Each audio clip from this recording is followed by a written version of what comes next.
Content warnings for this episode include transphobia, ableism, medical trauma, COVID-19 discussion, abuse from parents, death, and grief.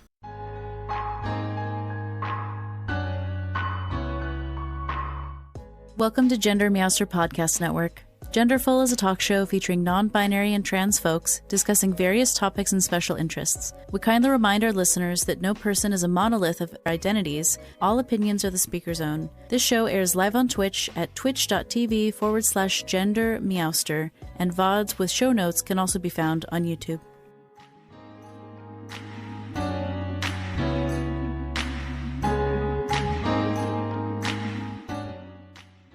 Howdy everyone, my name is GenderMeowster. I use they them pronouns, and I will let my wonderful guest introduce themselves.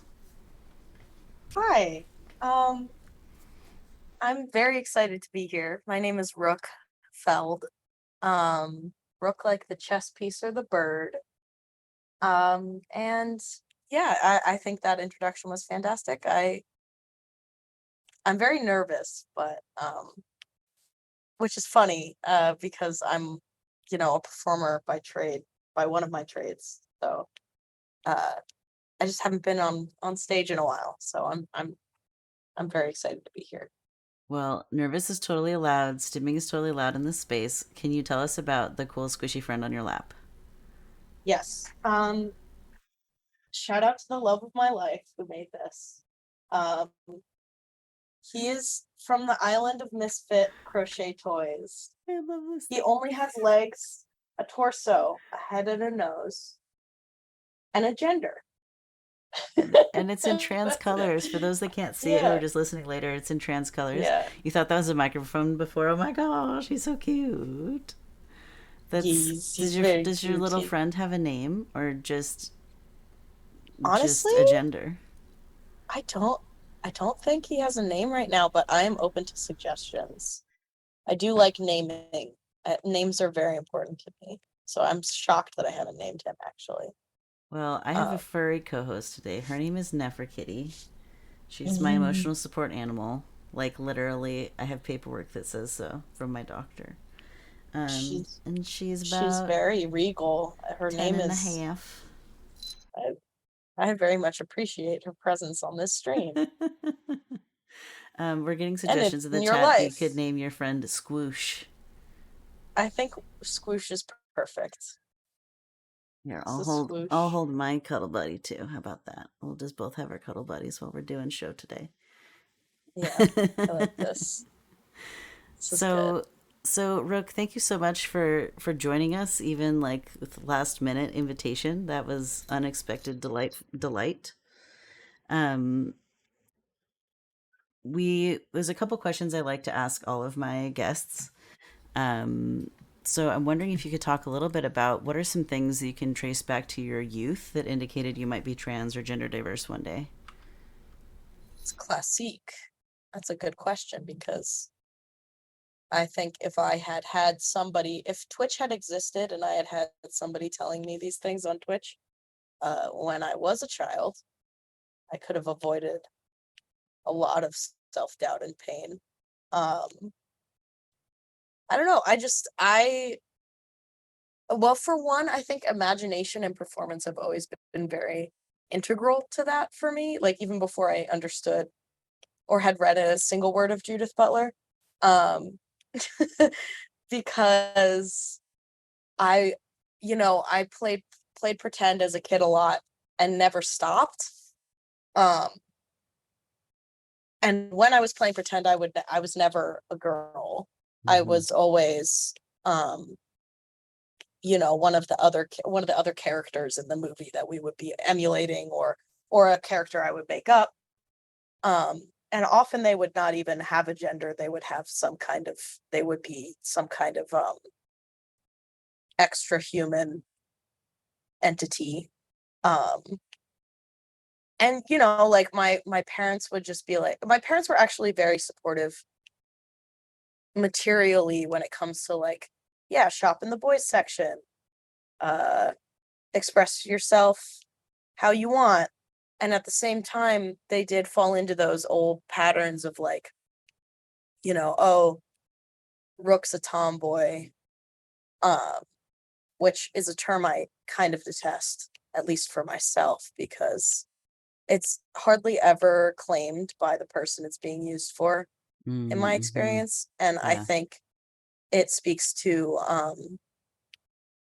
this idea of like a dismissal where you can still be a girl and have all these feelings, which I Mm-hmm. suppose is true, but not for me.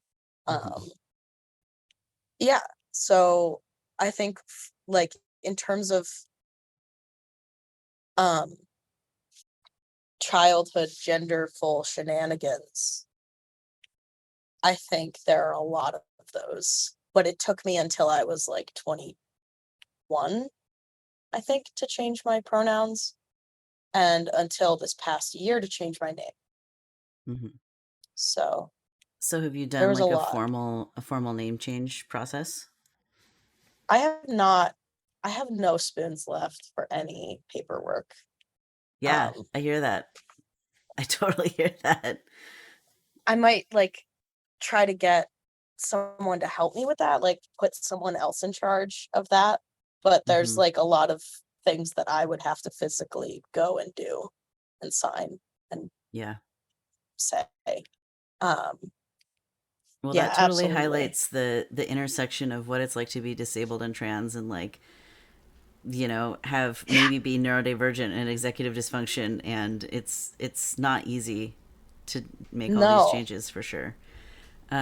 Well, I can offer to you and anyone else who's listening to this, if any of you want like a body double, like someone who's going to sit down and do a similar thing at the same time, like our Discord server is full. There's like 200 people ish right now, full of neurodivergent trans people who probably also need to get their heckin' stuff together and do this kind of thing. So if you want to just like hang out in the voice chat and everyone work on their homework together and whine about it together, like we can do it together.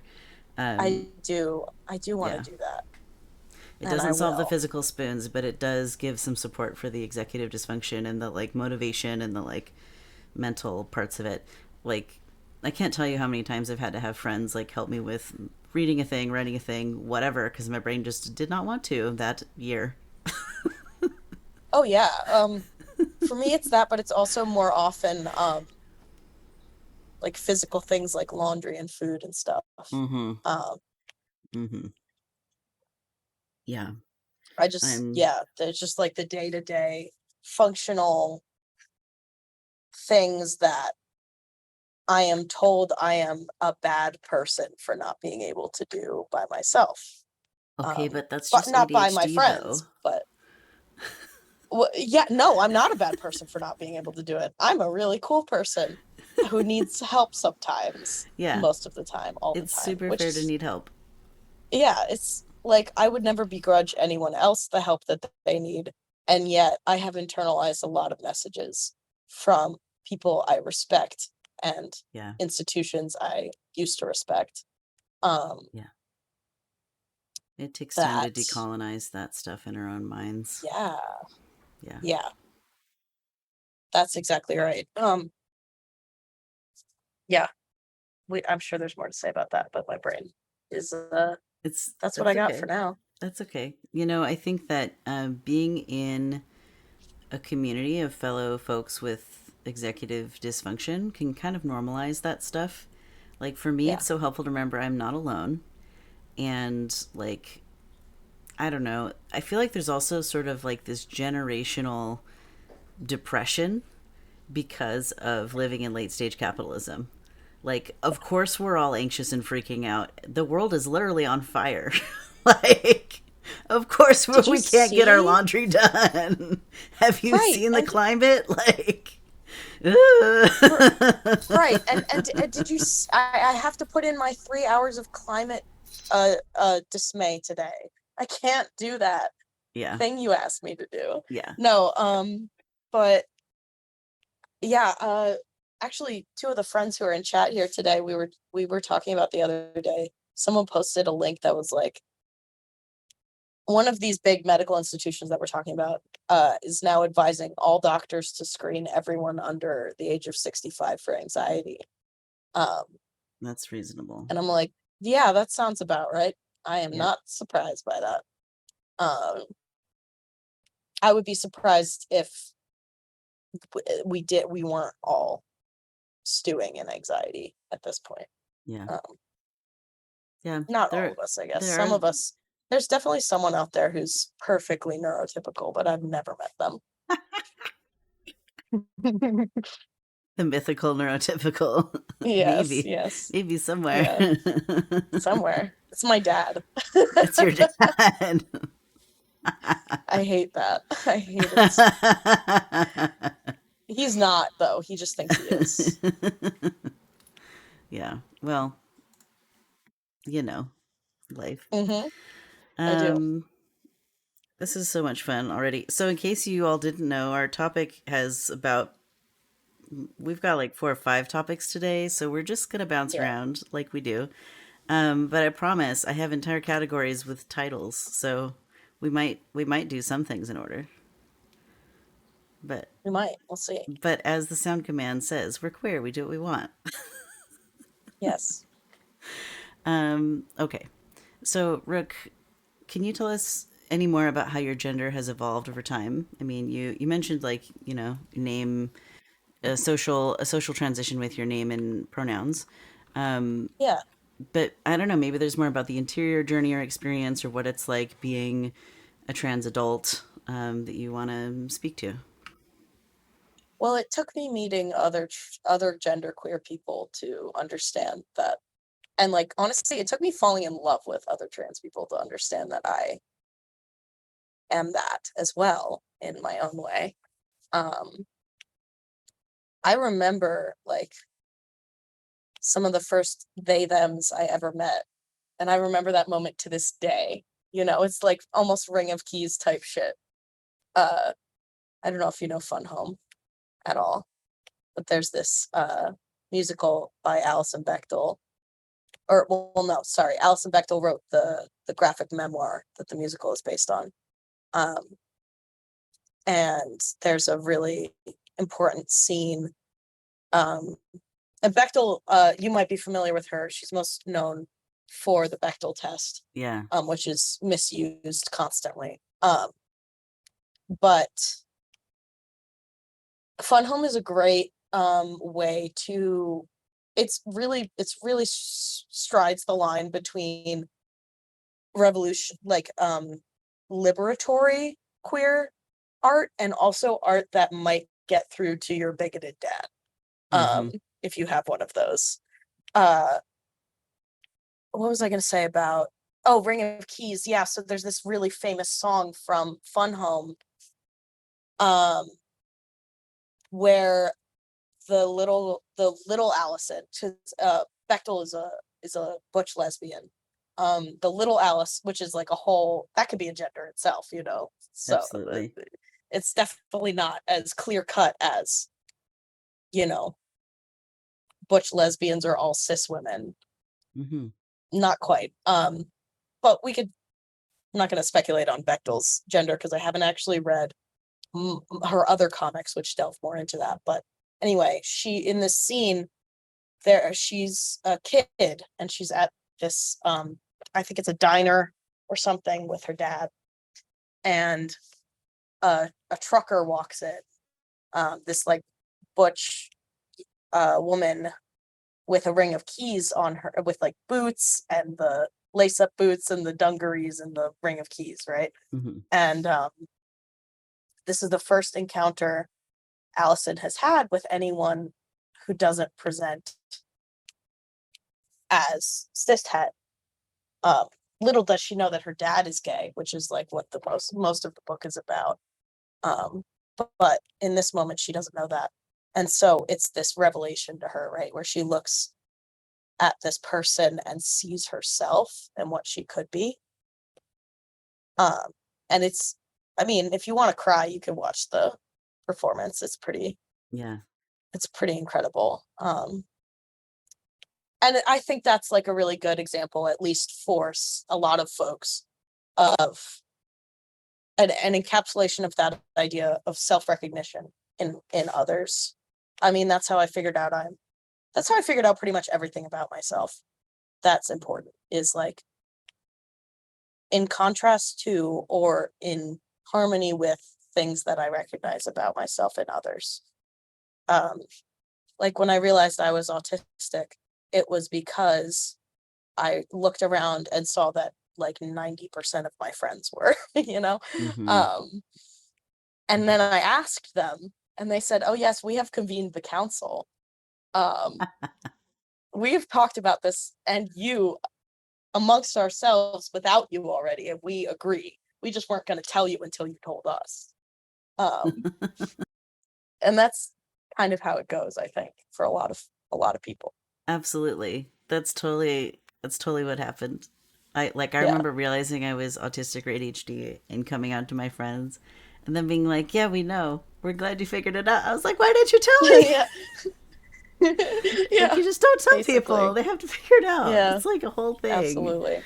And then meanwhile, so honestly, I think that there's a really interesting discrepancy between the people who lift me up are the ones who knew these things about me before I did, and the Mm-hmm. people who hurt me are the ones who I keep having to try to explain myself to.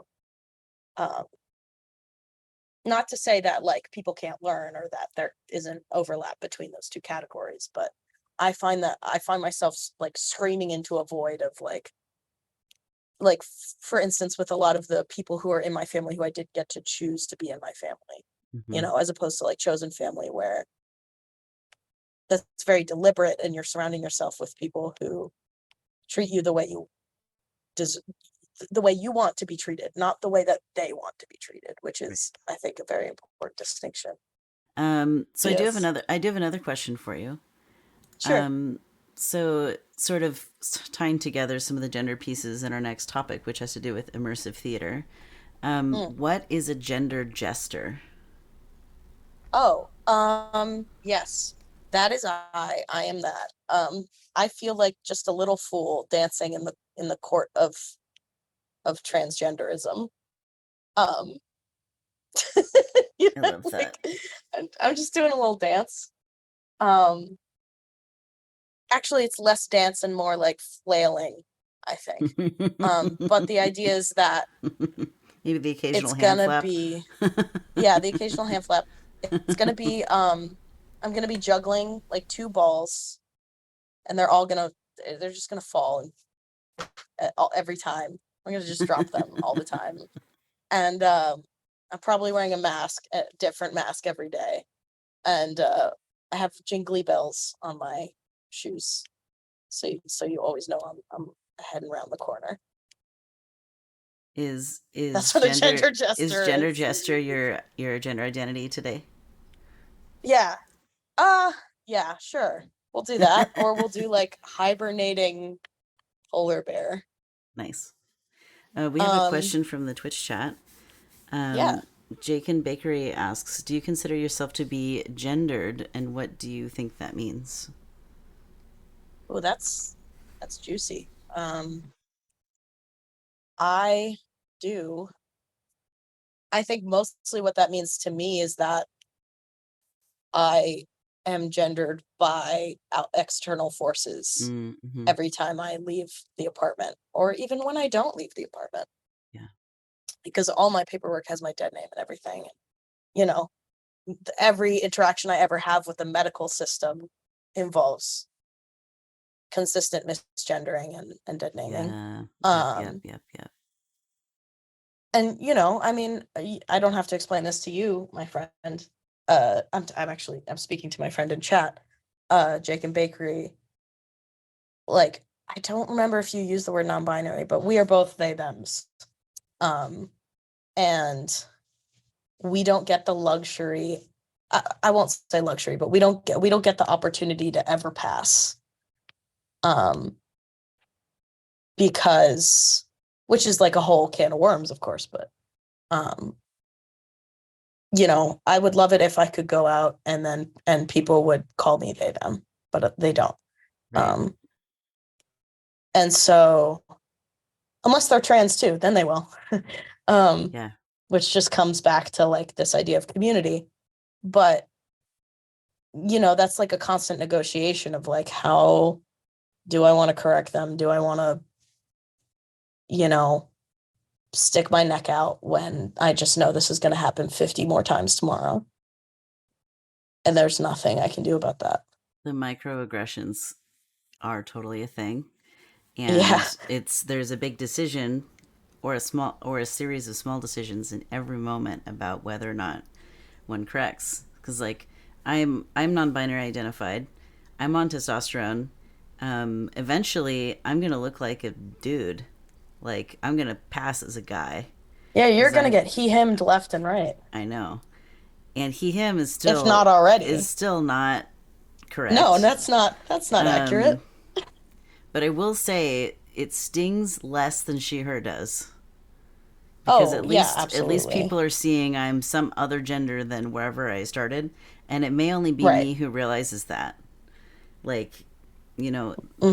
I've heard trans people who pass talk about like telling someone they're trans and then getting like someone's trying to actively misgender them but then genders them Uh-huh. correctly because they pass Yeah. so well. Yeah. Oh, you'll always be a she her to the trans woman who, you know, like passes. Anyway, it's a whole thing. Um My partner's in chat. My partner's in chat. I'm sorry. I'm so gay. Shout out to Butter Babe. Welcome to I stream. think that's my partner. Their that's one of their handles, I believe. That's a fun handle. Um but yeah, I to answer your question, Jake and Bakery, um I guess I've never really thought about like I feel like gender is more something that I wear as opposed or like that I do as opposed to something that I take on like in reality as opposed to like the false being gendered is not usually a good thing for me. It's Mm-hmm. not, it doesn't feel good because it's usually somebody else doing it and they're doing it wrong. Um, I'm kind of like, give me the remote. don't don't look at me. Basically. And yeah, I guess that's what I have to say about that right now. um, I would like to pivot a little and talk about immersive theater. And just for folks who've never seen the show and don't really know how it works, usually we'll take one or a number of special interests of the guests and talk about that, and then look at it through the lens of gender and like transness. So let's talk about immersive theater. So you do immersive theater, and late Do. 2019, early 2020, the world changed and everything had to go online or stop happening. And so Yeah. I'm curious, how did the start of the pandemic impact your immersive theater that you do? What does that all look like? So it's actually, I was in a very interesting position where most of the theater, I call it theater, but and I did have a couple of things planned where it was going to be live and it was going to be in a theater and there was going to be, a physical component. Oh, what actually is immersive theater? That's a great question. Oh, I know. I'm not okay. Yeah, I'll back up. I'll back up a little bit. We'll do that first.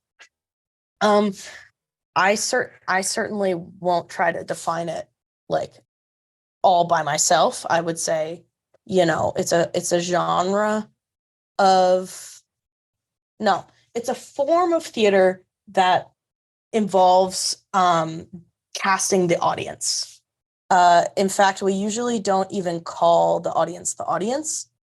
At least in my experience, we call them participants because they have roles to play in the world of the show. And often their actions and the way they interact with the performers and the world will change the show.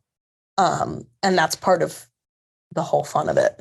Uh, so, the classic example would be the most famous example I would say would be Sleep No More in New York City. This is Mm, a immersive production of Macbeth. Um, very, very successful, set in like multiple stories. And I've never seen it, but my understanding is that you are wandering throughout. Everyone wears a mask in the show, all the participants, and they have free reign to walk. They just can't speak. And they go around the different levels, and there are different scenes playing out concurrently. So one of the things about immersive theater that I love is that you're never going to be able to experience the totality of a show as a single person on a single performance. Right. Because you're always going to miss something and find something else. And you can't be in all the rooms at the same time. Exactly. And that's also what makes a good game for me, which is something we can come back to. Because there's that sense of discovery and that sense that the world is living on without your input, and stretches beyond the confines of the story that particular piece is telling. But then there's this other aspect where sometimes I believe certain actors in Sleep No More will pull participants aside for individual scenes. And that is actually like it feels very special. It feels very secret. And people will go to the show over and over and develop storylines with these characters between themselves and the character. And that is more akin to the theater that I do, as opposed to like big budget production, like in a physical location. The company that I was working with is called Candlehouse Collective. And they have been doing remote, immersive, or interactive, depending on who you ask, theater for years now. The founder of the company, Evan Nyden, and I went to college together, and we started then. And I started as an actor, and over time, I became more of a writer actor. And I've done a few shows with them, and all of those shows, aside from like a couple, are over the phone. So to answer your original question about how did I move my immersive theater online during the start of the pandemic, I didn't have to because it was already there. Oh, cool. It's the typical setup is if you buy a ticket to a Candlehouse show, you choose a start time, and you're given, pretty sparse preparation instructions. And then you are simply just one person on the phone with the performer or performers for however long the show is. And so my show, I call it my show because it's, very much my story. But I did co-write it with Evan. And I originated the role and played myself. This show is called Each and Every, and it's like one of my proudest achievements for sure. I ended up performing it over 100 times because one ticket is one performance. So this is another way that capitalism thwarts us, because there's no way to make money doing that. And that's part of why I'm not doing it anymore, is because it was exhausting to perform this piece of my soul over and over and over again for very little pay. Yeah. And it's not scalable. It's not commercial at all. So, it was critically acclaimed. Yeah. Can you tell us? So you won an award for your show. I did. How did that happen? I didn't even know that, like, they did those. This is a category for immersive theater. Yeah. I didn't know that was a thing. I would love to hear more about that whole thing. Yeah, so there's an organization called No Proscenium.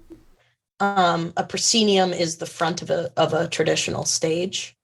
Um, and so when you have no proscenium, that's that idea of the fourth wall not being there. I think it's a very clever name. They review and do awards for, oh my gosh, my friends are just being so nice in chat right now.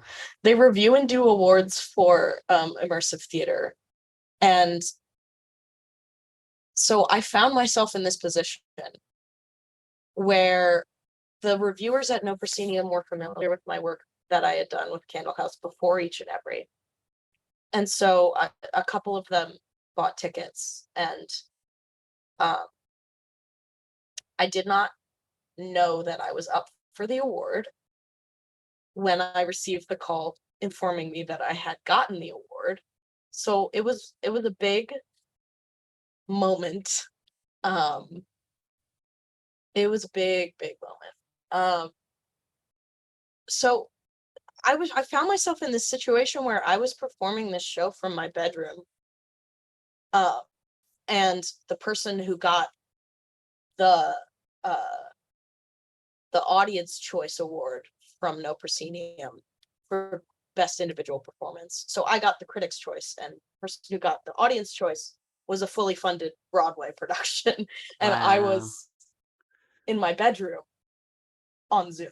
Yeah. Um, and I didn't make any money. Like I made like $16 a performance or something like that. And it Hmm. was an hour and a half long about my life. Yeah. I That's a lot of energy for so little pay. I mean, if I were doing that, I would charge like at least $100 a ticket. Oh Because it's yeah, I not mean, I only think the show, it's the also the tickets were energy and writing it and doing it all. Yeah. $60, but I was not given the full price of the ticket. Wow. Um, I only kept six. Wow. That's wild. That's a quarter. You got 26% of that pay or something. yeah, I hope they never see this. There's the reason I don't work with them Yeah. yeah, there's a reason I do not work There's general with them. outrage And in the Twitch chat about you being underpaid. Pay your artists, everyone. So underpaid, so no stage manager paid, nobody on call.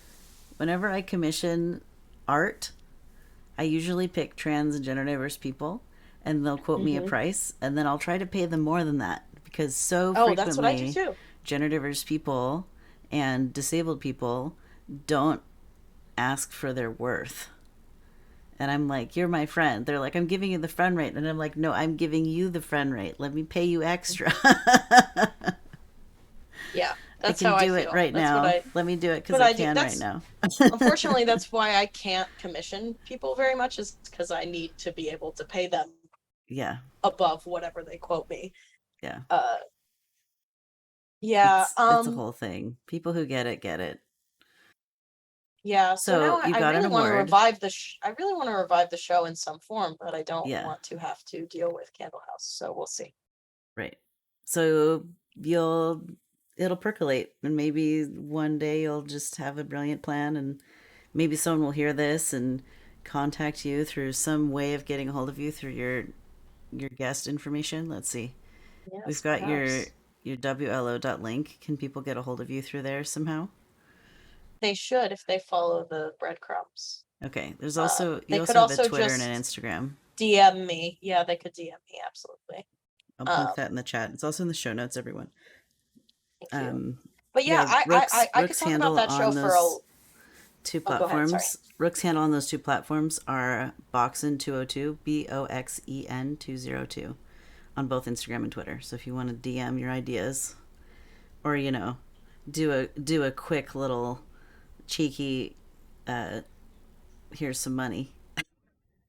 I There you do go. have I do have links for that in my Willow link thing, Awesome. for sending me money if you want to. Um, Perfection. but yeah, so the good thing about that I can't actually talk about the inner workings of how we pulled that show off because I signed an NDA.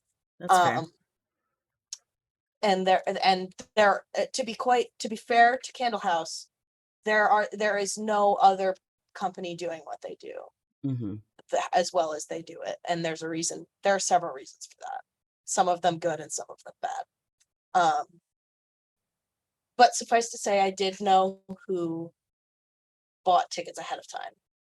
Oh, that's good. Yeah, my In next terms question of, was just going to be like, what's their moderation container? Like, I can imagine if someone knows you're an actor doing this, then if you're trying to not like deal with a stalker or something, like there has to be some oh moderation yeah, plan. there was definitely not for that. Heck. There was safety protocols in terms of like, and I can't get into specifics, but in terms of like being able to stop the show or have performers be able to control the environment. There Mm-hmm. were measures in place for that. Not nearly enough. And the emphasis, the focus was always on the participant and not Right. what I needed. Um, That's I really mean, challenging. I had to advocate to not perform the show twice a night. I was performing the show twice a night, every other night, for months, and I had to be like, I had to convince them to bump it down to whatever it bumped down to, and I had that was just one instance of me having to do some serious advocating that I didn't even have the bandwidth and shouldn't have had to do in the first place. Right. Well, and it sounds like doing a show like that, especially twice in one day, that probably cost a full day amount of spoons. It More would than it that, would cost me, yeah, it more than cost that. more than that. You I needed was the going next into day to spoon debt. recover. Yeah, I was going into spoon debt every absolutely. single day. Yeah, but the thing about that show is that I still love it and I still feel like even after all that, I would not change. Like if I have to take all of that with the show, then I won't change anything. Now that Hmm. I'm more in control of my art, I will change things. Yeah. But um I wouldn't like wish that experience away because I mean the show is about music, grief, and the golden record. Do you know what the golden record I was? don't. I don't know You what the golden familiar with record was. the Voyager probes? Like the space probes that NASA sent out in the 70s. Um this might ring a bell, it might not, but they put these two records on the probes that were essentially functioning as mixtapes for aliens. Should anyone ever find the probe outside our solar system. Um, But they're like like vinyl records, maybe made of gold. Like, yes, yes. A lot of people think they were vinyl. They were actually like a more complex. Um, they were like some kind of metal, and the information was encoded on them. You couldn't play them on a record player, but they were called huh, the records, and yes, they were gold. So yeah. huh.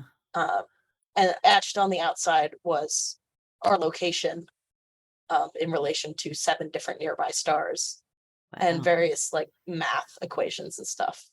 It was just like a very flawed, It's like a fascinating it's like a attempt. message in a bottle situation. Yeah, but they let the writers of the message be like the elites, like they didn't like I like Carl Sagan. So there's the thing that a lot of people know about the records is that Carl Sagan and his future wife fell in love while making them. Oh, Um, which is cute. But also like the people who made the record, it was like a small team put together by the UN and NASA. And they set out on this like absolutely foolhardy mission to represent the universality of humanity, which is just a really bad idea. Um, and arrogant and mm-hmm. impossible. So I'm in this like zone where I am obsessed with this piece of history and also with the idea of first contact and music because they put music on there. And then I also have huge critiques And so the show is my attempt to do it better. Where we're going to have a bunch of individuals try to represent themselves, not humanity, but what is important to them as people, as individual persons. Yeah. And I will do the same. And so the phone call is the idea is that the participant is a volunteer for the etc. helpline, which is the helpline for life's everything else, right? And I'm calling in with a problem that I need help with. And over the course of the call, the problem becomes clear that I actually have several problems. One of them, the main one, the surface one, is that I want their input. And so I guide them through choosing songs to put on the record from their library, that songs that are important to them. And we kept this big playlist. We still have all of them. And then we would listen to them together. And that would be our gateway to discussing, the memories and emotions and the significance of those tunes. For they would choose one and then I would choose one. I love that. Yeah. And it was basically me. I mean, it was parasocial central, right? Because it was these people, by the end of the call, almost without fail, felt like I was their friend. Because I would offer them vulnerability and every single one of them would respond in kind. And I learned things about them that in some cases they had not talked to anyone else about ever. Mm-hmm. In other cases, they were things that I related to or things that I couldn't fathom or things that, like, because I was talking about, because at the core of the show is not actually music or aliens or anything like that. It's actually about my best friend who died when we were 18, Luke. And in some ways, every piece of art I ever make is about me trying to introduce him to people who will never get to meet him. Mm-hmm. And trying to not let the texture of his presence fade. But this is a very beautiful and impossible task that I will be at the rest of my life. And so when people heard that and I, told them about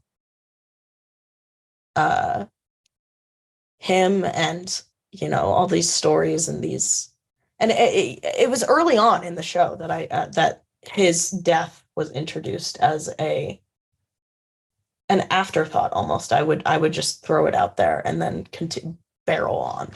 And then over the show, we just kind of just drip feed information about him until by the end, people are really immersed in this feeling of almost knowing him and also understanding what the fabric of that is for me on the day-to-day, where it is omnipresent. And also it's like a grief. I have thousands of metaphors for grief because none of them are sufficient, but I would describe it as a second skin. It can itch and it stretches taut over your forehead and it forms a film over your eyes, to the point where everything you see is colored by it. And you're just constantly, if you touch something, then the grief touches it as well. So you can imagine that performing that show over 100 times really took a toll, but was also indescribably beautiful and important. Yeah. Thank you so much for sharing about each and every. What a beautiful monument to your beloved dead. Thank you. Yeah. it's possible by the time this is in the audio version of the podcast, it will almost be Samhain. So, because it's about a month from when we record it live to when it's actually published. So Timely. we could dedicate this episode in memory of your friend. I would love that. Thank you. Yeah, I would. That would be nice. Well, thank you for sharing. I had the stroke of life circumstance to run lights for this circus show once, and so we did the same show every night for Circus. 2 weeks. Yeah, yeah. It's like a little independent circus in Big Town nearby, and Luke was a circus artist. So. oh, I love that. Yeah. I had gotten a concussion. I couldn't do my day job. I lost my housing because I gotten broken up with that summer, and so all my housemates thought I had lost my mind, because frankly I mostly had. And so it was like the lowest point of my 20s. Like, everything was terrible. My brain wasn't working. I had no income and nothing to do. And I was like, it's December, it's dark. It's time to join the circus. I need to find something to do so that I will keep waking up and getting out of my bed. And by some combination of things, I have a friend who was performing in the show and was like, hey, we're looking for someone to run lights. Do you want to, like, talk to the stage manager or whatever? I didn't get paid any money to do this. That is sometimes how theater goes.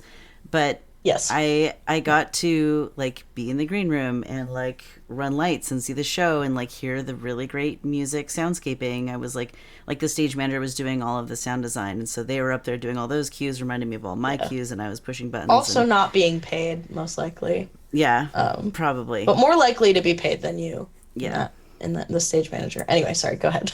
But I feel like because I saw the show every time it went, I developed a really special relationship with that material that no one else, or almost no one else, had. Like, maybe that stage manager had it too, because we were sitting in the same booth doing the buttons, but, like, you know. But you're also distinct individuals, so yeah, you probably, if the flavor was different, I'm sure.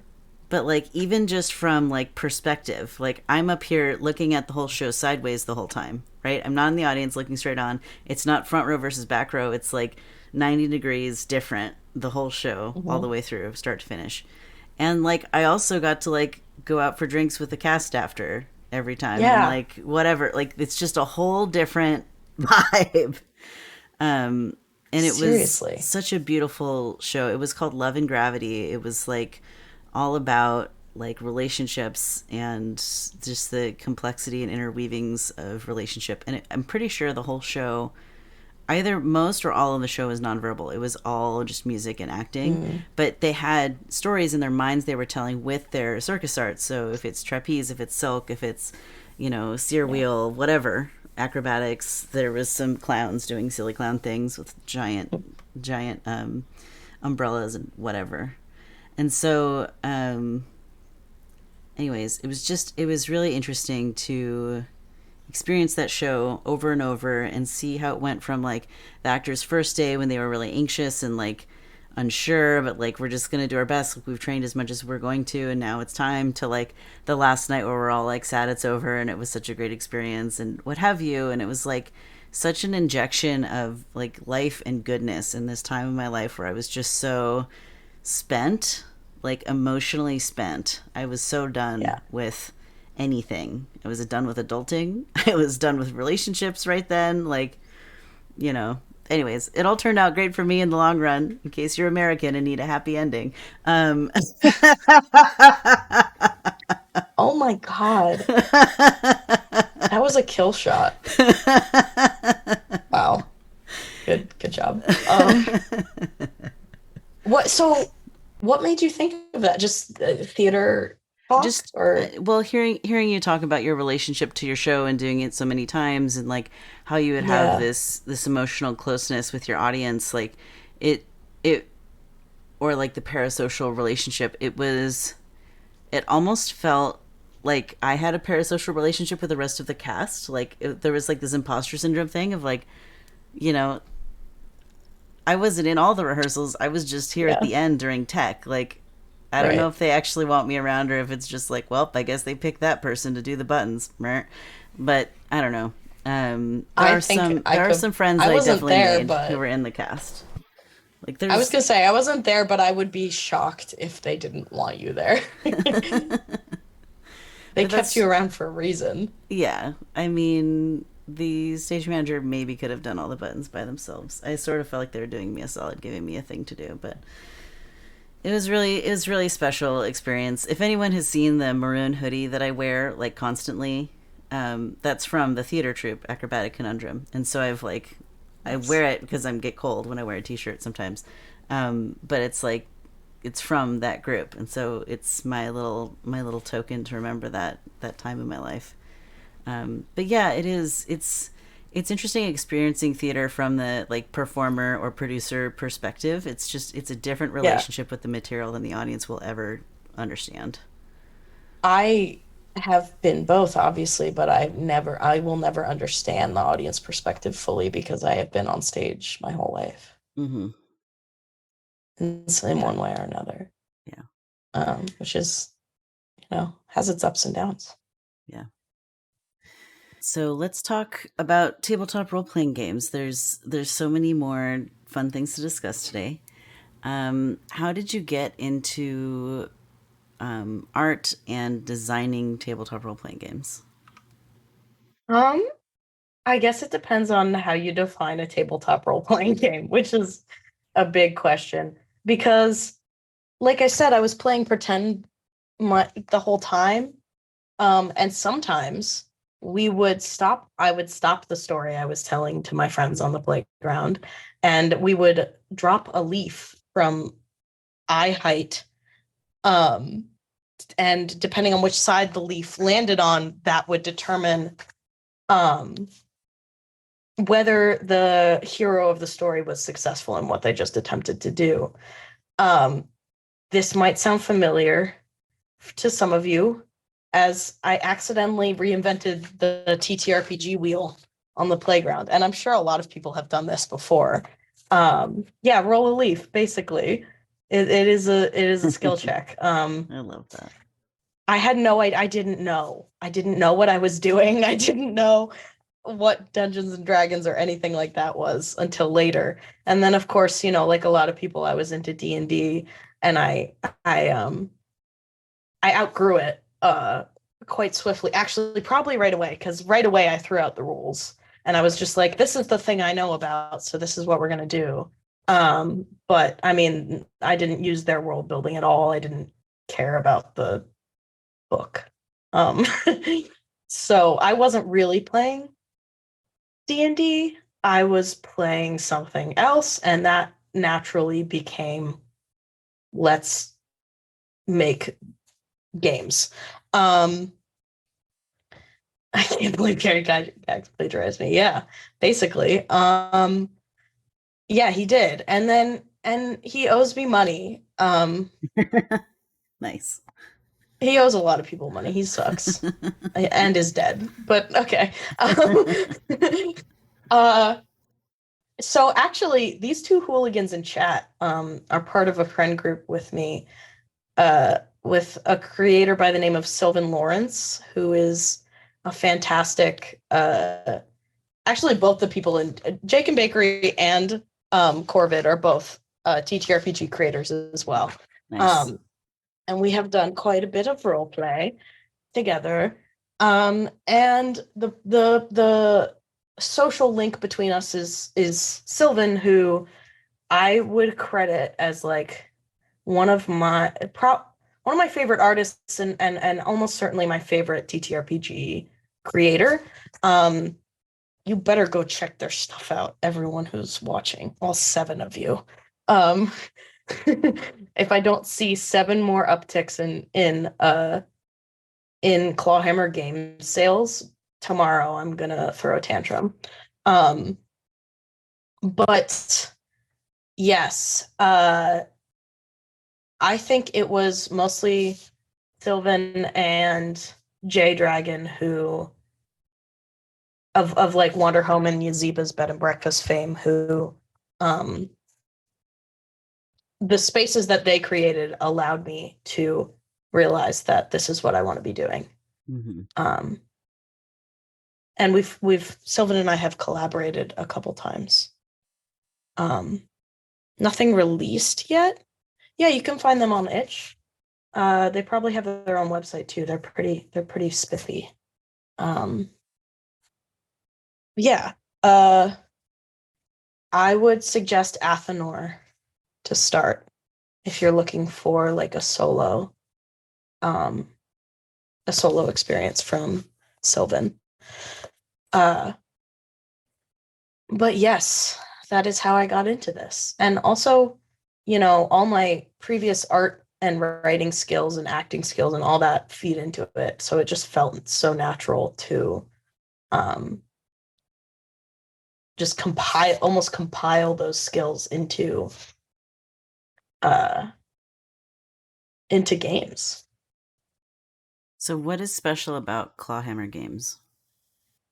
What a good question. Like if I know nothing about tabletop role-playing games or nothing about Clawhammer specifically, how do I know them from Wanderhome or D&D or Thirsty Sword Lesbians or Coyote and Crow or the new Yeah, Avatar game that just came out? Like what's special or unique or specific about them? I think for me it's this is only one aspect, but if you look at their latest release, Gravemire, you'll find a really skillful approach to horror that I think permeates Sylvan and Clawhammer's work. Corvid and I were actually talking about this like a month ago. I don't know if you remember. Help me out here, Corvid, if you will, but we were talking about how specifically the approach to horror taken in a lot of Sylvan's like work is like catharsis incarnate almost. It's like a how did you even say it? You had so many good thoughts. And we were talking about how the role play that we engage in the ARG that we're in is, and I don't know how much I'm allowed to talk about that. But it's a safe way to explore things that hurt us every day and to actually look them in the face and then maybe be able to do something about it or not, or just like have your character suffer. That also works. But yeah, I think we were talking about like how it's very important for a lot of marginalized folks to be able to access worlds that explore the horrors that we encounter every day. But also like just guts and stuff, like just sometimes you just want to punch a demon or like wrestle control of your narrative from a vengeful god, like So these are things that I've would you say been that able to do in that Sylvan's game. Gravemire is like an intersectionally feminist horror game? I don't want to put a tagline on Gravemire because I was not involved in the creation of it, but Sure. I think that the approach that Clawhammer takes to making games is full of care and full of a very blunt look at like, okay, these are the things we're facing. We're not going to, compassionate horror. That's such a great, thank you. Corvid comes in clutch every time. That's it. That's it. That's what I've been looking for. Thank you. That's it. Compassionate horror. Yeah. It's like And I've tried trauma-informed to do horror. that. Yeah, and I try to do that's I think one of the next questions we have is what are you proud of about your TTRPGs? And I Yeah. was gonna say about my work um that I'm particularly proud of. There's one collection of game poems that I have. We could talk about what game poems mean as well if you want. Called After Party V2. And I bill After Party as um an evening of playful bereavement. Mm. So games about grief. But a friend of mine who's also a creator of tabletop role-playing games, Melina, um, she pointed out to me that she thinks that the through line between the games are it's actually closer to care is the through line in After Party. Care for the person reading the rules, care for the stories that we're going to be telling together, and care for myself, the person writing the rules.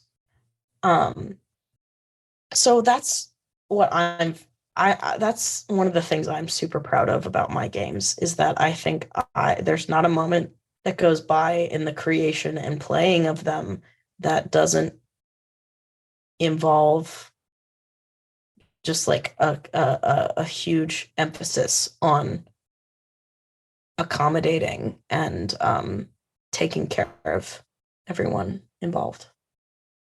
Yeah.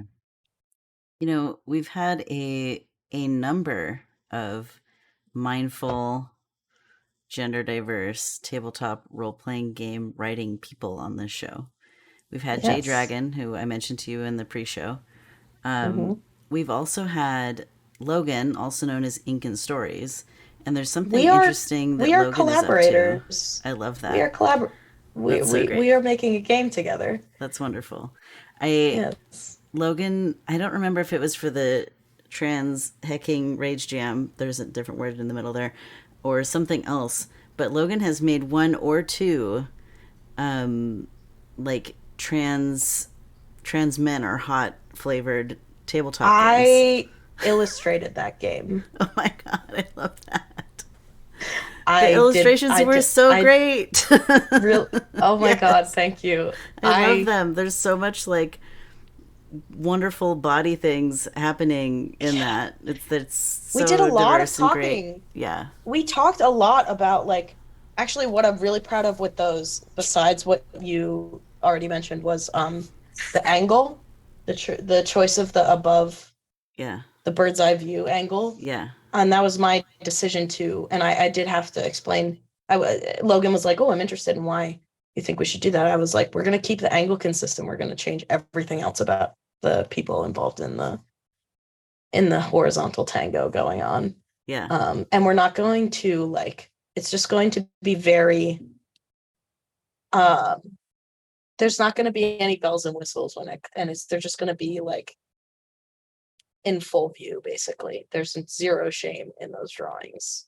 I love Um, it so much. yeah, I really, really liked that. That was my first game that I released on I love that. on I had no Edge. idea. Yeah. So I was yeah, just you're like, looking you at know who those you'd brush like strokes. is Logan. Those brush strokes are mine. That's so Um, great.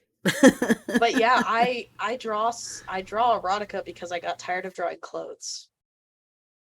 And then I was Wonderful. like, this is how I'm gonna learn how to draw bodies interacting. I was drawing fight scenes. It was a pretty easy transition. You decided to Um, be a lover, not a fighter. or Kindle stuffs. You could totally Could be do both. both. It's fine. Yeah. I love that so much. Um, I'm like maybe gonna cry about how you and I'm Logan know each so other. glad. That's That's so so cool. funny. Yeah, we're literally working on another a really big project that's been kicking around in my brain for a long time. It started out as a novel idea before I picked up these other skills,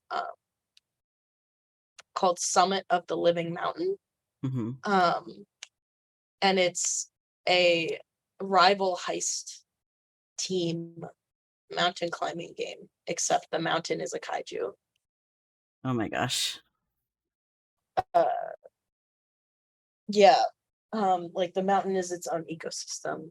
The teams have conflicting goals, and also the characters have these I don't know what we're gonna call them, but like uh levers, where it's like, if this happens, nobody else knows this, but if your this other character who is your character's ex says this, then you have to switch sides, or you have the opportunity to switch sides, or you gain this skill. There's like lots of character driven explosive stuff going on there. So yeah, we're very excited about that, and my partner is illustrating it. I love that. Yes, Corvid, heist kaiju game. I forgot to tell, Corvid is our resident Pacific Rim expert. I forgot to tell him about this. We were too So busy fun. playing Momato's Lighthouse game, making up gay shit. You have no idea. You have no idea. I'm calling us out right now. Corvid and I we are on we just finished day 3 of, if you're familiar with Momato's has a game called There's a Light at the Edge of the World, about a lighthouse keeper and a mechanic who have to try to fix a lighthouse together through a language barrier. And if that sounds like Yearning Central to you, then it is, because I'm fully obsessed with this game. I'm about to write the spiciest of all good reviews for this game, because I think Corvin and I are both just really the characters that we're creating feel real. And I don't know how Momatos did that. There's some kind of alchemy going on. But yes, I would highly recommend that game as well. So many great game recs. Yeah. Um, Yeah, Corvid, all her layout and design is also amazing. You're right. so what are game poems? You mentioned those a minute ago. Yes. So as far as I know, a game poem was a term that originated out of Norway. The Norwegian TTRPG scene. And the idea is kind of in the title. If you think about like a game that also functions as a poem and is more about tone and brevity and emotion than it is about like mechanics and rolling dice, if that makes sense. Mm-hmm. So that's all the games in After Party V2, for instance, can be played in under 15 minutes. In fact, they don't go over 15. And they're all very like individual experiences. Yeah. It seems like you have a real taste for individual experiences that are perhaps emotionally vulnerable, might pack a punch, but it happens so fast that people are like, wait, what just happened? Yeah, I don't know any other way. It's I like go your for the favorite throat kind of every sucker time. punch. Absolutely. I show no mercy. Yeah, I also came up in a environment in college where I was very involved in the performance art scene in Chicago. Mm-hmm. Where, if you're not familiar with the performance scene there, improv, at least as we know it in the English language, originated in Chicago. And so did the form that I was doing with my friends, which is called Neo-Futurism, which is a very interesting topic, because like first of all, the futurists were Italian fascists. So already we're like in a lot of it, there's much to be discussed when it comes to taking what because they had a lot of things that had nothing, they had a lot of practices that had nothing to do with their fascism, but of course all of that is baked in. You cannot take that apart necessarily, but you can like steal. You can steal, as long as so what futurism is and what neo-futurism is are very different. Therefore, the neo-futurism is almost like one of those movements that is a reaction against a previous movement, but also heavily informed by that movement, of course. So I would say that the pillars of neo-futurism are brevity, like we've discussed, the jettisoning of suspension of disbelief, and randomness. So what we would do is we would write these shows about ourselves, playing ourselves, and this is where I got the idea to do that for each and every. And we would, have we would perform in this lecture hall, and there was a whiteboard or a chalkboard behind us, and we drew a grid on the chalkboard, and we had numbered cards, one for each. We call them plays, but the plays that we wrote are anywhere from seconds to 5 minutes long. No longer than 7 minutes. And so we had a card for each play, and using the help of the audience, we would generate an order on this grid for each card. The play would have a number, and the numbers would go in the grid in a random order generated by the audience.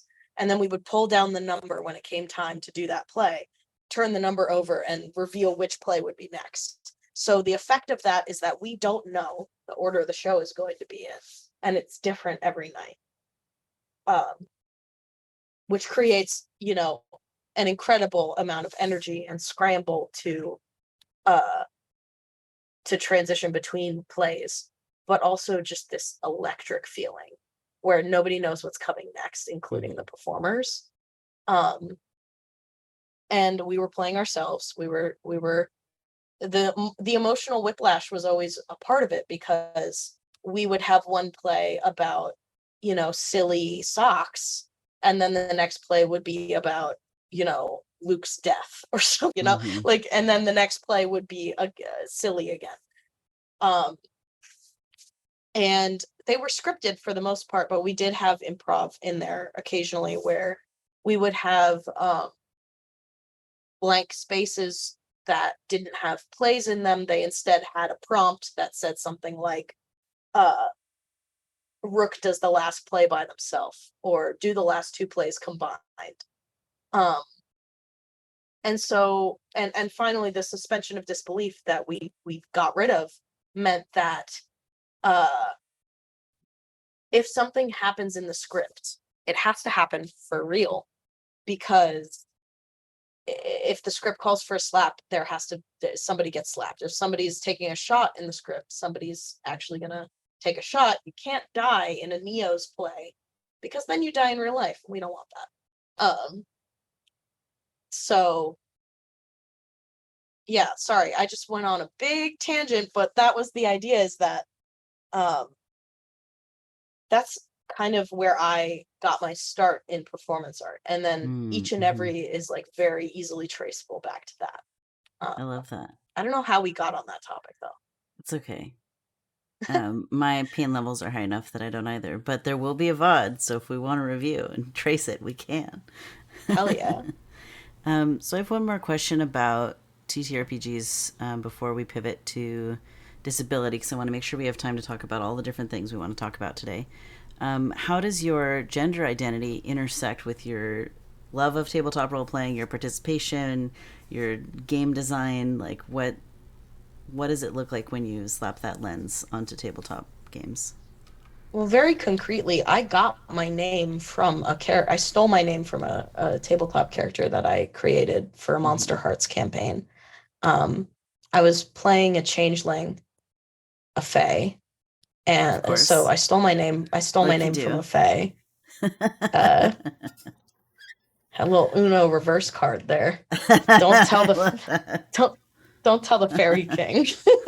um, but yeah, I just I was I was listening to I was, in a scene, and I was listening to my friends call me Rook, and I thought, hold on a moment, that feels real good. And I changed my name socially that day. I was like, oh, I figured it out. Because that was the 15th time that word had popped up in my life in a significant way. So at that point, it just felt like I needed to uh, just embrace it. Well, three times a spell, right? Yeah, but it was also more than three. I guess I just need repeated lessons. Yes. Is also the recurrent theme of my life, is The that I need Rook repeated current lessons. theme. Got him. Um, but yeah, I mean, I guess gender, like I said, it's something I wear, so are characters for tabletop role playing games. I think there's a very clear through line there. I mean, the character I'm playing for Corvin and I's Lighthouse game is a big bear guy who has a receding hairline and muscles and a belly. And I have a belly, but I don't have any of the rest of that. And that's gender euphoria, that's like I get to be somebody that I won't ever be physically. And I get to play. I mean, that's how I learn how to make art, is playing. There's a reason we call the things we do on stage plays. We don't call them toils, although they are a lot of work. And we also call it role play, right? So it's like, honestly, very similar for me in gender. It comes back to the gender jester thing. Like, I just don't feel the need to take it seriously. I feel the need to treat it with care, but I don't feel the need to stop playing. Mm-hmm. Yeah. Well, we're going to do a hard pivot. I don't have a nice transition. Disability. It's time for disability. We're going to talk about disability. I saved art for last so we can end on a fun note. Cool. So how did you know that you're disabled? That, like, even getting to that point is such a journey for so many people, including me. Yeah. Again, repeated lessons, really hard, grueling repeated lessons. And even now, I feel like I'm in a position where I switched, where at first I needed convincing that I was disabled, and now I need to convince others that I'm disabled, because for the most part it is not visible to the untrained eye that I am. I think it comes back to that self-recognition, where I was friends with other disabled people, and I read, the spoon theory essay, and I also, it took like a bunch of therapists telling me over and over again. I think when it became about reclaiming power and community, that's when I was actually like, okay, this is part of me, and it's actually a good thing that I can say that I'm disabled, because I would rather have some kind of compass, some kind of framework for how other people are dealing with this. Yeah. Rather than just go through it alone in silence. Absolutely. How would you feel about sharing like specific disability identities, just in case folks listening have similar ones and might be like, wow, this person has the same thing and is doing all this cool stuff? Yeah, that's a great idea. I would love to. Most of my stuff is undiagnosed, and that's actually big repeatedly misdiagnosed is actually a more apt descriptor. Yeah. But the ones that I'm sure of, and then I'll get into the ones that I'm thinking about. The ones that I'm sure of are autism, PTSD, and chronic fatigue. And then it's not that I'm not sure that these other ones exist. It's just that we don't really necessarily have concrete names for them yet. Yeah. So honestly, I think one of the biggest things that I've dealt with my whole life has been chronic pain, specifically mostly in my feet, the bottoms of my feet. And since I came down with long COVID, it has spread to my lower back and my shoulder. Actually, my shoulder was before COVID because I was drawing a lot. And at this point, I'm almost certain I was misdiagnosed with something called amplified musculoskeletal pain syndrome as a tween. And that's a whole thing. I don't want to talk too much about that because that is something that I'm still grappling with, and I have a lot of anger about because the clinic that misdiagnosed me, I mean, long story short, they are still doing the same thing to kids, and they're putting these people through treatments that exacerbate their pain. And I'm just now finding myself in community with these people who went through the same clinic I did. And we're comparing notes. Yeah. And all of us have a different diagnosis now. And none of us saw any improvement through the treatment that clinic offered. Yeah. In fact, for most of my life, I thought I was responsible for my pain and I needed to push through because that diagnosis is only treated through what is essentially causing nerve damage, continuing to do the thing that causes you pain to dull your response to it. Wow. So what they told me to do was to walk more. I didn't understand. I was desperate and I believed them. And my parents did too. And it took me a long time to listen to the voice in the back of my head that was telling me there was something wrong with that situation. Yeah. To buy a cane, to try to advocate for myself. Yeah. And it's still a knockdown, drag out fight with my parents. Yeah. It's only this month that I finally got canes. Like, I've needed mobility aids since 2014 at least. Yeah. And it took a long time to, one, admit to myself, and then two, tell anyone else that I needed help. Like, I just did many years of never going to plans with friends because it's too many spoons. And it's like, oh, if I have a mobility aid, maybe I can go do XYZ thing. It's like, so wild. Ooh. Can I just say that, like, if anyone, you're getting a wheelchair? That's awesome. Yeah, I need one of those. I'm trying to crowdfund a wheelchair. You can too. I'm planning on it. My friends in chat actually have brought this up to me before of like, we're going to try to do that. It's just like, again, a question of spoons and organizing it. But, totally. And it took my friends and beloveds encouraging me to make a thing. Like, I was like, no, there's no way anyone's going to do this. Everyone's got problems. Me too. Why would I? But like multiple people are like, give us a thing to throw money at, Meowster. We want to help you. And I'm like, okay.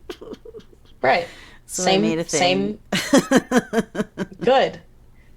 Same for me. And I just want to say to anyone watching who is thinking like, maybe I need a mobility aid or I need this accommodation, I need a cane. Or even just I want one, but like, oh, I don't actually need one, or I'm not in enough pain, I'm not disabled, you actually, all you need to deserve a cane is wanting a cane.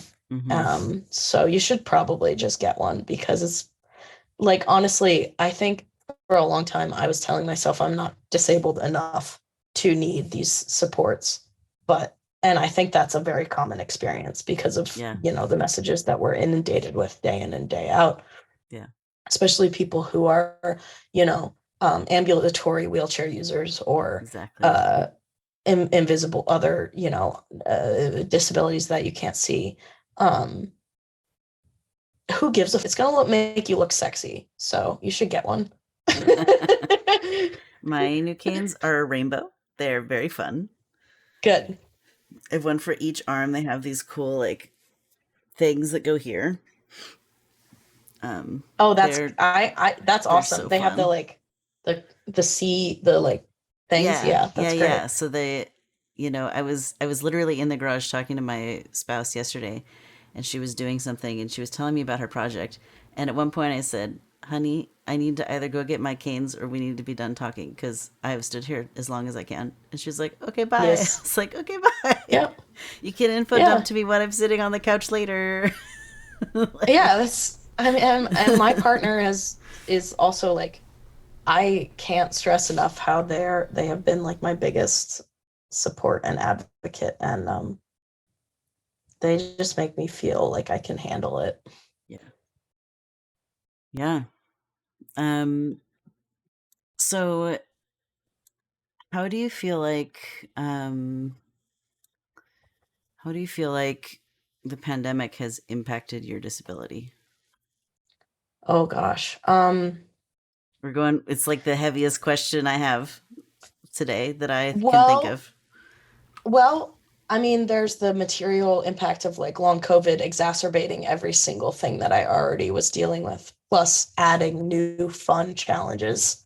Like, I don't think I want to get into specific symptoms, because I don't think That's okay. I gave specific enough trigger warnings for that. That's fair. But yeah, suffice it to say, it's been completely debilitating, and I don't leave the apartment almost ever. Um, I also, because of this, I have to order a lot of food, or, there's like just a million hidden costs that contribute to the fact that I am now in debt. I have less than $0, and no income. And I'm, living with my dad, and I don't want to be. And I live up 3 flights of stairs with no elevator and no door No. on my room. Does your floor have a bathroom at least? No. I mean, No. I live up 3 flights of stairs to the apartment, and then one more to my room. No. That And so sucks so there's a hard. bathroom in the apartment, but not on the floor with my room. It's totally inaccessible. Yeah, it's really bad. Ugh. My dad thinks it's great because it's exercise, so. Yeah, that's about as helpful as those doctors when you were a kid, huh? Right, exactly. And the doctors now. Yeah. It's just gotten worse because I'm fat now. So like they just extra don't like that. You But mean ready for winter? exactly, more to hug. More to More for cuddle. hugging. No, to be fair, to be clear, I do not use that word in a pejorative way. Yeah. I enjoy the fact that I'm fat. I just don't like the way people treat me for it. Yeah. For those listening, we are both fat. Yeah. If you've never seen us, there's some information for you. And then there's like the constant gaslighting of like, it's over, don't talk about it, you don't need to wear a mask. Why are you freaking out that this venue didn't check for Vax cards? Get over it, basically. Oh, the only people who are dying from it are disabled, so it doesn't really matter. That's kind of the consistent message. Yeah, but here's the thing, everyone who's had COVID is now immunocompromised and is disabled. Yes. So everyone who's getting it is more likely to, it's a vicious cycle. Yeah, I mean, I feel like the emperor has no clothes in this situation. Right. Yeah. Absolutely. And it's not to mention the fact that like you live long enough, you will be disabled. Like if you're not gonna help me, if people aren't going to address this for my sake, they should address it for their sake, because you are not immune to disability. Yeah. You know? Yeah. We are all only temporarily able-bodied. Right. If at If all, you which if I you was not. live, yeah, if you live long enough, the most you ever get is temporarily able-bodied. Right. Yeah. And I think people are in complete denial over that Yeah. because they hate us. Well, and some of it too is the like capitalist overculture that's so focused on productivity. And so if you're not Right. productive, if you're not contributing to the If you dollar, can't work, you're you're better off, seen as, you're a dead weight. yeah, exactly. Yeah. And To be clear, that is that's not what we absolutely think on this channel. no, You are valid as no. heck, just On as you this are. channel, You can contribute zero to capitalism and still be totally loved and treasured. you can sabotage capitalism and be even more loved and treasured. Eyebrow waggles. um, And you can write cute games and be loved and yeah, treasured. right. And make a little money. Yeah, Little money through the a lid games. as a treat. I've made more money through the games than I have pretty much anything else, actually, That's pretty cool. over time, Yeah. and with a lot of luck and bundle and promotion and all that.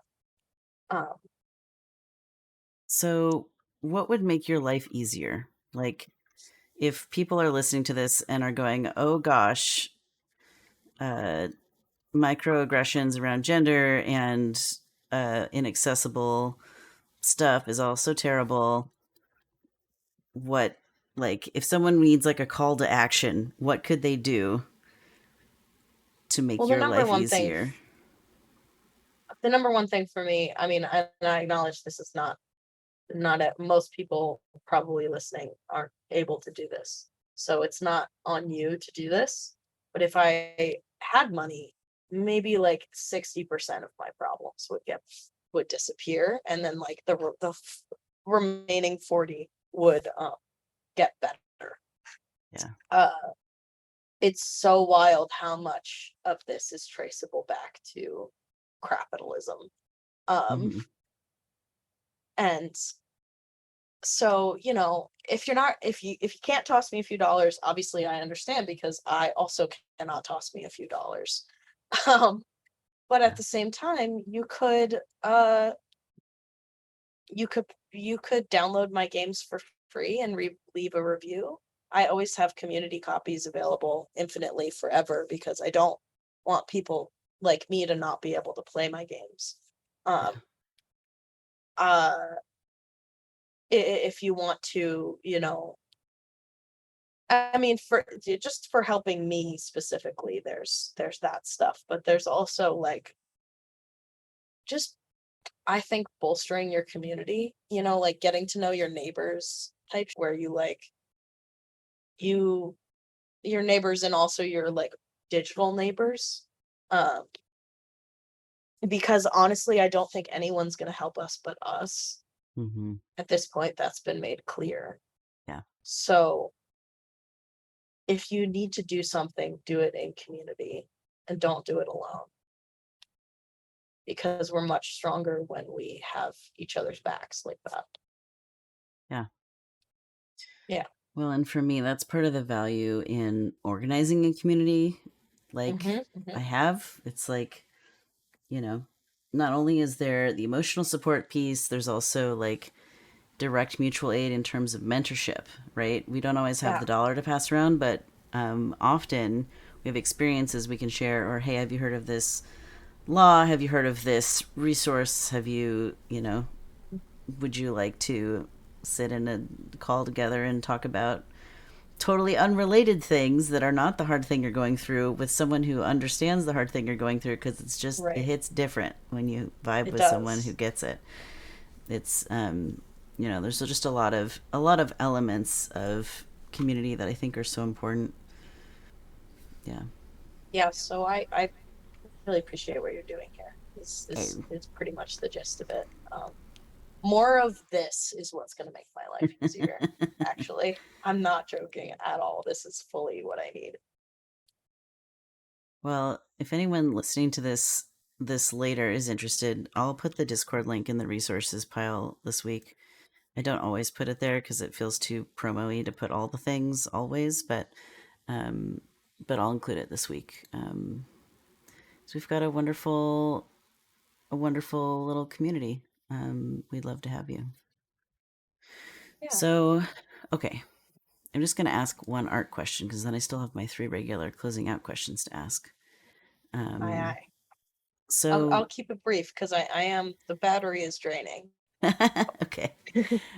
So you mentioned that you are really into collage right now. Can you tell us more about what you love about collage as a visual art medium?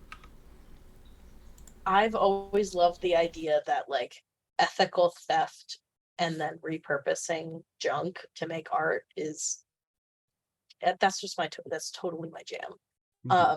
So I mean collage in the visual sense, but I also mean collage in the like just taking old shit that I made or old stuff that other people made, but mostly stuff that I made, and creating mosaics and pieces with that, both in terms of audio, but also in terms of like, you know, some of the theater stuff, some of the writing and performance stuff I'm working on is just is essentially a remix of past things, but Mm-hmm. with a fresh perspective where it's like, you know, I'm older, wiser question mark, but also just I've absorbed like a sponge so much more art, so many more friends, stories, and that's kind of why I keep revisiting stuff and cutting it up and gluing it back together again.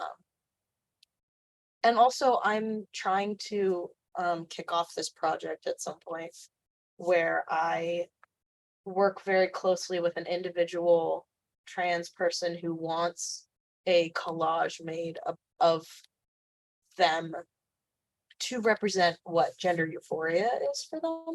Oh my gosh, So that's so I've great. already done this for myself. Thank you. I've already done this for myself, but I want to try to get the word out that I'm doing this at some point because I really want to offer this on a like a sliding scale where like, yeah, if you can pay me, you're gonna pay me, but if you can't, you're still getting a collage. Um, because I think everyone, all my trans brethren and sistren and sibling deserve to be able to see themselves um in that light. So, you know, for my collage, I repurposed a lot of childhood photos, but it doesn't have to be that. It can be, you know, characters that people love, or uh, you know, train tracks and smoke, or you know, a mollusk. It doesn't. It's it would be very like you said, it would be an individual endeavor, very personalized to each person, um, and I would want to approach that in a very collaborative way, where Mm-hmm. yes, I'm the one assembling these pieces, but they are pieces of you, the client. So it would be all about like kind of making manifest people's fantasies about who they could be and who they would be if they were given their druthers. So yeah, that's why collage is my obsession right now. I love I that also so just feel much. like a collage. Yeah, I feel that that's I feel fair. like one. Yeah. We were talking earlier about how our disabilities are just a bunch of little entities in a trench coat. Hmm. It's like, ooh, Exactly. I'm a collage of the we're just X-rays. pretending. Exactly. Have I'm you ever just collaged your own X-rays? no, I haven't, but I keep them around for that purpose. So Someday. yeah, someday. It's on the eventually list. I love it. Hmm. Well, Rook, we could obviously keep going for another hour, but I think spoons are waning, so I'm going to Yes. start wrapping up. I've really enjoyed our conversation. Is there anything that we missed about disability, art, tabletop role playing games, and immersive theater that you want to make sure that you say? Honestly, I mean, there's so much more to say, but I there's nothing that I need to highlight at this point. I think the conversation between us will definitely continue in the Discord, if you're down for that. I would love that.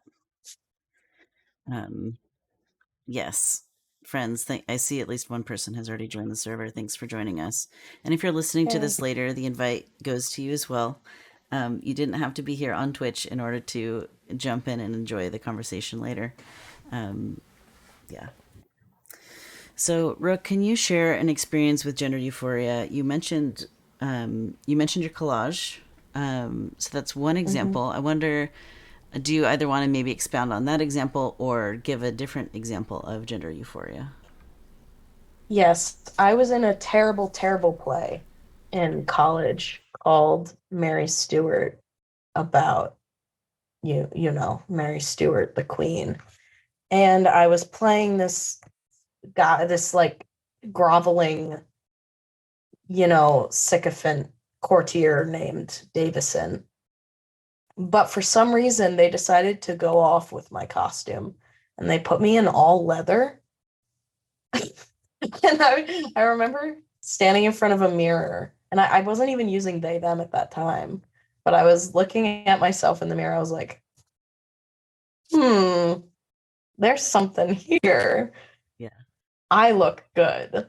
And I still look at the selfie I took there, and I'm like, when I need to be reminded that I'm hot and cool, I look at that selfie. And I remember every time I put on that costume, I Mm-hmm. would feel very similar, even though it was hot as hell. Yes, Like literally temperature temperature hot. wise. Yeah. Yes, temperature hot. And Temperature and hot the and sexy stage hot. was, oh my God, the stage was awful. It was slanted by design, like even more No. like in multiple ways, like because it looked No. cool, but like I was Oh suffering. no. There was zero accommodation there, and it was, so it's really funny to me in retrospect how awful that experience was, except for the fact that I was looking forward to it every day because I got to put on that outfit.